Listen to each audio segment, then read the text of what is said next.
2025 న్యూఢిల్లీకి చాలా సవాళ్లని మోసుకొచ్చింది. ఓవైపేమో Russia Ukraine war, ఇంకోవైపు Israel Gaza యుద్ధం. అటు ట్రంప్ అమెరికా అధ్యక్ష పగ్గాలు చేపడుతూ ఉండటం ఈ ఏడాది కొత్త మార్పులకు దారి తీయబోతున్నాయి.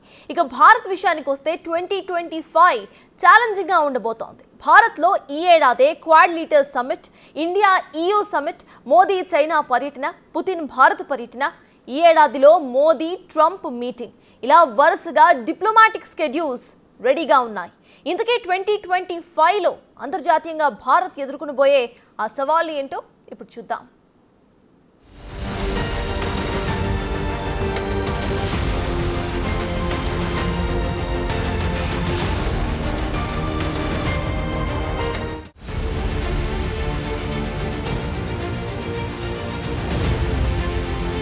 కొత్త ఏడాదిలో భారత్కు కొన్ని మంచి అవకాశాలు, కొత్త సవాళ్లు ఎదురుకాబోతున్నాయి. 2025లో మోదీ ప్రభుత్వం దౌత్యపరమైన వ్యవహారాల్లో మరింత ఆచితూచి ఉండాల్సిన పరిస్థితి కనిపిస్తోంది. ముఖ్యంగా ట్రంప్ ఈ నెల 20న అమెరికా అధ్యక్ష పగ్గాలు చేపట్టబోతున్నారు. గతం కంటే చాలా దూకుడుగా కనిపిస్తున్నారు. ఎవరికీ వినేలా లేరు. తాను అనుకున్న కార్యక్రమాలను పట్టాలెక్కించేందుకు ఇప్పటి నుంచే కథ నడిపిస్తున్నారు. టారిఫ్లు, ట్యాక్స్లపై భారత్కు పరోక్షంగా వార్నింగ్ సిగ్నల్స్ కూడా ఇచ్చేశారు. గతంలో ఇండియాను టారిఫ్ కింగ్ అంటూ కామెంట్ చేసిన ట్రంప్ ఇప్పుడు ఎలా డీల్ చేస్తారన్నది చాలా ఉత్కంఠగా మారింది. ట్రంప్ కామెంట్లు అంతర్జాతీయంగా హైటెన్షన్ కు కారణమవుతున్నాయి. కెనడాను అమెరికా 51వ రాష్ట్రమంటూ కామెంట్ చేయటం, డెన్మార్క్ ఆధీనంలోని గ్రీన్లాండ్ను కొంటామనటం, అట్లాంటిక్, పసిఫిక్ సముద్రాలను కలిపే పనామా కాలువను స్వాధీనం చేసుకుంటామని వార్నింగ్ ఇవ్వటం, ఇవన్నీ కీలకంగా మారాయి.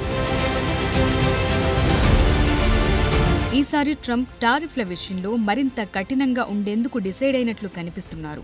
భారత్ను కూడా టారిఫ్ కింగ్ అని గతంలో అన్నాడు, ఇప్పుడు కూడా అంటున్నారు. తాజాగా భారత్కు స్వీట్ వార్నింగ్ కూడా ఇచ్చారు. అమెరికన్ ప్రాడక్ట్స్ పై భారత్తో పాటు ఇతర దేశాలు పన్నులు తగ్గించకపోతే దానికి ప్రతిగా అమెరికా కూడా తమ ఉత్పత్తులపై అదే ట్యాక్స్ విధిస్తుందని సీట్లోకి రాకముందే చెప్పేశారు ట్రంప్. భారత్ అమెరికాపై 100% సుంకం విధిస్తే యుఎస్ కూడా వారి వస్తువులపై అదే సుంకం విధించాలన్నట్లుగా మాట్లాడుతున్నారు. ముఖ్యంగా హార్లీ డేవిడ్సన్ మోటార్ బైక్స్ పై విధించిన భారీ సుంకాల విషయంలో గతంలో గట్టిగానే మాట్లాడారు ట్రంప్. ఆ తరువాత భారత్ వాటిపై ట్యాక్స్ తగ్గించినా ట్రంప్ మాత్రం సాటిస్ఫై కాలేదు.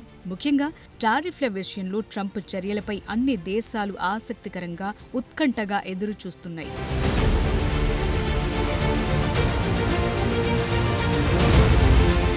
ఇక భారత్కు చుట్టుపక్కల ఉన్న దేశాల్లో 2024లో చాలా మార్పులు జరిగాయి. అక్కడ కొత్త ప్రభుత్వాలొచ్చాయి. బంగ్లాదేశ్ విషయానికొస్తే అక్కడ షేక్ హసీనాకు వ్యతిరేకంగా నిరసనలు తీవ్రమై 16 ఏళ్ల తరువాత ఆమె ప్రధాని బాధ్యతల నుంచి తప్పుకుని భారత్లో శరణార్థిగా ఉంటున్నారు. అంతేకాదు బంగ్లాదేశ్ తాత్కాలిక ప్రధాని మహ్మద్ యూనస్ షేక్ హసీనాను తమ దేశానికి తిరిగి పంపాలని ఇప్పటికే ఢిల్లీకి అల్టిమేటం కూడా జారీ చేశారు.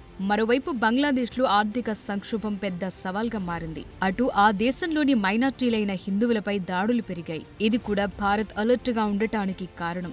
అటు శ్రీలంకలో కొత్త అధ్యక్షుడు అనుర కుమార దిశనాయకి భారత్ పట్ల తీసుకునే నిర్ణయాలు కీలకంగా మారాయి. ఇటీవలే భారత్లో పర్యటించారు కూడా. శ్రీలంక 9వ అధ్యక్షుడిగా బాధ్యతలు స్వీకరించారు. తీవ్ర ఆర్థిక సంక్షోభాన్ని ఎదుర్కొన్న శ్రీలంక ఇప్పుడిప్పుడే బయటపడేందుకు ప్రయత్నిస్తోంది. అయితే లంకలోని తమిళ మైనార్టీల ఆశలు, ఆశయాలను ఎంతవరకు కాపాడతారన్నది కీలకం.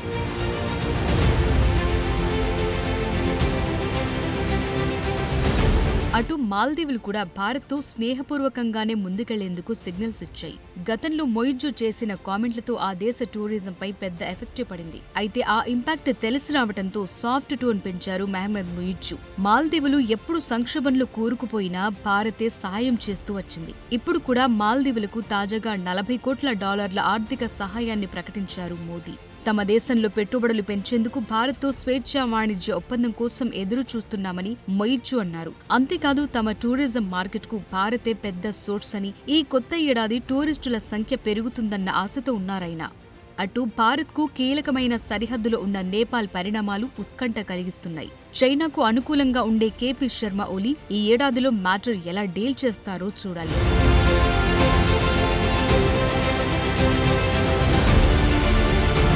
ఇక రష్యా ఉక్రెయిన్ మధ్య అనిశ్చిత వాతావరణం కొత్త ఏడాదిలోనూ కంటిన్యూ అవుతోంది. ఒకరిపై మరొకరు క్షిపణులు, డ్రోన్లతో దాడులు చేసుకుంటున్నారు.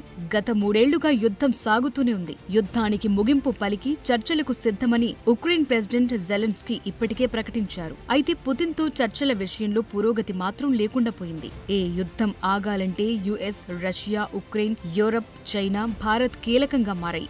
శాంతి నెలకొల్పే విషయంపై భారత్ ఇప్పటికే తన స్టాండ్ ఏంటో చెప్పింది. అంతేకాదు ఈ ఏడాది పుతిన్ భారత్ పర్యటనకు రాబోతున్నారు. దీంతో మోదీ పుతిన్ భేటీపై ప్రపంచవ్యాప్తంగా ఆసక్తి నెలకొనటం ఖాయంగా కనిపిస్తోంది. అయితే రష్యా ఉక్రెయిన్ మధ్య యుద్ధం నాన్ స్టాప్ గా నడుస్తోంది. తమ దేశానికి శాంతిని బహుమతిగా ఎవ్వరూ ఇవ్వలేరని జెలెన్స్కీ మాట్లాడటం ఆశ్చర్యకరంగా మారింది. అయితే ట్రంప్ తమకు పూర్తి సపోర్టుగా ఉన్నారని, దేనికైనా రెడీ అని జెలెన్స్కీ అంటున్నారు.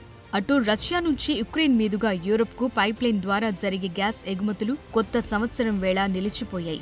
రష్యా ఉక్రెయిన్ల మధ్య ప్రస్తుతం యుద్ధం జరుగుతుండటంతో 2 దేశాల మధ్య కొత్త డీల్ కుదరలేదు. 5 ఏళ్ల గ్యాస్ సరఫరా ఒప్పంద కాలపరిమితి జనవరి 1 ఉదయంతో ముగిసింది. దీంతో రష్యా ఉక్రెయిన్ రూట్లో గ్యాస్ ఎగుమతులు నిలిచిపోయాయి.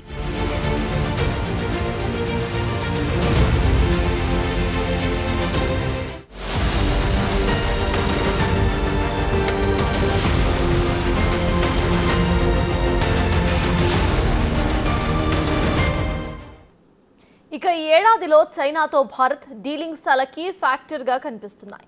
సరిహద్దుల్లో అప్పుడే ఉద్రిక్తతలు, అప్పుడే శాంతి నెలకొనడంతో మిశ్రమ వాతావరణం కనిపిస్తోంది. ఇంకోవైపేమో ట్రంప్ పగ్గాలు చేపట్టాక భారత్ విషయంలో ఎలాంటి వైఖరితో ఉంటారన్నది ఆసక్తికరంగా మారింది.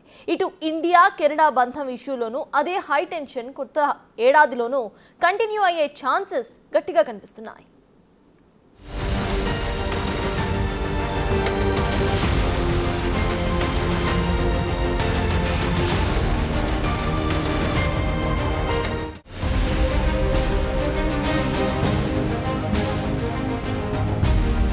భారత్, చైనా మధ్య పరిస్థితులు ఎప్పుడూ నివురుగప్పిన నిప్పులాగే ఉంటాయి. ముఖ్య బార్డర్ ఇష్యూస్ విషయంలో 2 దేశాలు పట్టుదలగానే ఉన్నాయి. చర్చల ద్వారా ప్రస్తుతం శాంతియుత వాతావరణం నెలకొల్పినా ఎప్పుడు ఏం జరుగుతుందో చెప్పలేని పరిస్థితులు అక్కడుంటాయి. చైనా ఎప్పుడు ఎలాంటి స్టెప్ తీసుకుంటుందో ఎవరికీ అర్థం కాదు. సో అన్నిటికీ భారత్ ప్రిపేర్ అయ్యుండాల్సిన అవసరం ఈ ఏడాది కూడా కనిపిస్తోంది. ఇప్పటికే లడాక్ సరిహద్దులో ట్రూప్స్ ను వెనక్కు పిలిపించుకుంటున్నా భవిష్యత్తులో ఏం జరుగుతుందో చెప్పలేని పరిస్థితి. అయితే సరిహద్దు అలజడితో అక్కడి ప్రజలకు ఇబ్బందికర పరిస్థితులు కనిపిస్తున్నాయి. ఈ విషయంలో పట్టు విడుపులకు చైనా ఒప్పుకుంటుందా లేదా అన్నది చూడాలి. మరోవైపు ప్రధాని మోదీ ఈ ఏడాదిలో ఎస్సీఓ సమిట్ కోసం చైనా వెళ్లనున్నారు. దీంతో ఇద్దరు దేశాధినేతల మధ్య మీటింగ్తో పరిస్థితిలో మార్పు వస్తుందా? పరిణామాలు ఈజీగా మారుతాయన్న ఆశలైతే కనిపిస్తున్నాయి. అంతేకాదు ఈ ఏడాది జూలైలో బ్రెజిల్లో జరిగే బ్రిక్స్ సమావేశంలోనూ మోదీ, జిన్పింగ్ భేటీ కాబోతున్నారు. సో ఈ మీటింగ్ కూడా పాజిటివ్ వేవ్ తీసుకొస్తుందనుకుంటున్నారు.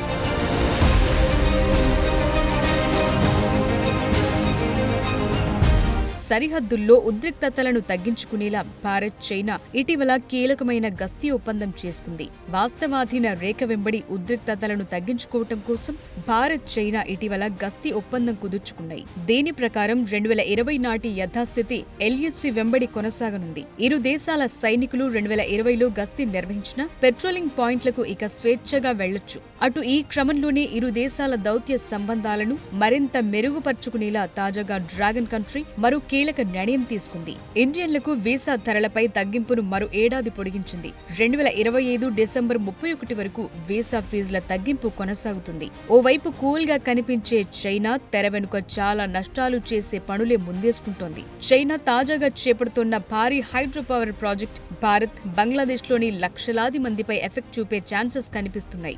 యార్లంగ్ సాంగ్పో అంటే బ్రహ్మపుత్ర నదిపై టిబెట్లో భారీ జల విద్యుత్ ప్రాజెక్టు నిర్మించేందుకు చైనా ఆమోదం తెలిపింది. ఇది 3 గార్జెస్ కంటే పెద్దదిగా ఉంటుందంటున్నారు. ఇదో కొత్త తలనొప్పి.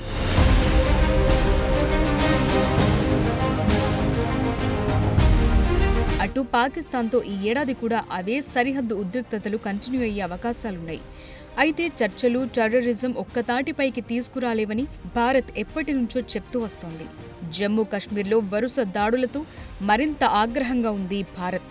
మరోవైపు యూరప్ దేశాలతో భారత్ సంబంధాలు ఈ ఏడాది కీలకంగా మారబోతున్నాయి. ఈ ఏడాది జర్మనీలో ఎన్నికలు జరగబోతున్నాయి. ఫ్రాన్స్ లో రాజకీయ అస్థిరత కంటిన్యూ అవుతుంది. అక్కడ పరిస్థితులు సెట్ అయ్యాకి దౌత్యపరమైన నిర్ణయాలకు ఆస్కారం ఉండనుంది. యూరప్ లో చదువు, నివాసం, వర్క్ కోసం వెళ్లే వారి విషయంలో మరింత సులువైన విధానాలు అవసరమని భారత్ భావిస్తోంది. ఇమిగ్రేషన్ రూల్స్ ఈజీ అవ్వాల్సిన పరిస్థితి కనిపిస్తోంది.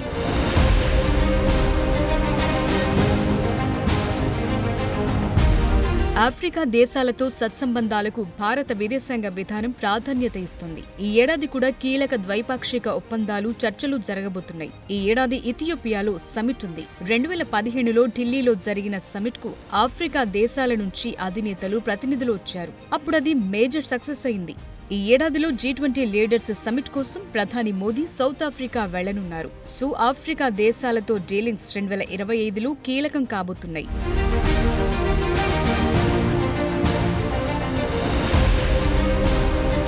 భారత్, కెనడా మధ్య సంబంధాలు గతేడాది చాలా వరకు దెబ్బతిన్నాయి. చెప్పాలంటే కట్టిఫ్ అన్నట్లుగా మారాయి. ఖలిస్తానీ వేర్పాటువాద లీడర్ హర్దీప్ సింగ్ నిజ్జర్ హత్య వ్యవహారం తీవ్ర దుమారం రేపింది. ఈ హత్యలో భారత్ పాత్ర ఉందని కెనడా ప్రధాని ఆరోపణలు చేయడంతో మ్యాటర్ సీరియస్ అయింది. దౌత్యవేత్తలను 2 దేశాలు బహిష్కరించుకునేదాకా పరిస్థితి వెళ్లింది. భారత్ ను సైబర్ ముప్పు ఉన్న దేశాల జాబితాలో చేర్చింది. అటు అమెరికా కూడా కొన్ని యాంగిల్స్ లో ఈ విషయంలో కెనడాతో ఏకీభవించింది. ఇది భారత్ కు ఇబ్బందికర పరిణామంగా మారింది. అయితే ఈ ఏడాది కెనడాను డీల్ చేయటం ప్రధాని మోదీకి కీలకంగా మారింది. అయితే మొన్నటికి మొన్న భారత్ ఆగ్రహంతో కెనడా కాస్త వెనక్కు తగ్గింది. మోదీ, జైశంకర్ పేర్లు చెప్పలేదంది. సో డైలాగ్ వార్ కు ఫుల్ స్టాప్ పెట్టి కెనడాను సెట్ చేయాల్సిన సవాల్ భారత్ ముందుంది. ఇలాగే కంటిన్యూ అయితే భారత్, కెనడా మధ్య దౌత్య సంబంధాలు, వాణిజ్య సంబంధాలు ఎఫెక్ట్ అవుతాయి. అంతేకాదు కెనడాలో ఉన్న భారతీయుల రక్షణపైన ప్రభావం పడే ఛాన్స్ ఉంటుంది. సో ఏ రకంగా చూసినా ఈస్ట్, వెస్ట్, నార్త్, సౌత్ ఇలా అన్ని యాంగిల్స్ లో 2025 మోదీకి బిగ్ ఛాలెంజింగ్ ఇయర్ గా ఉండబోతోంది.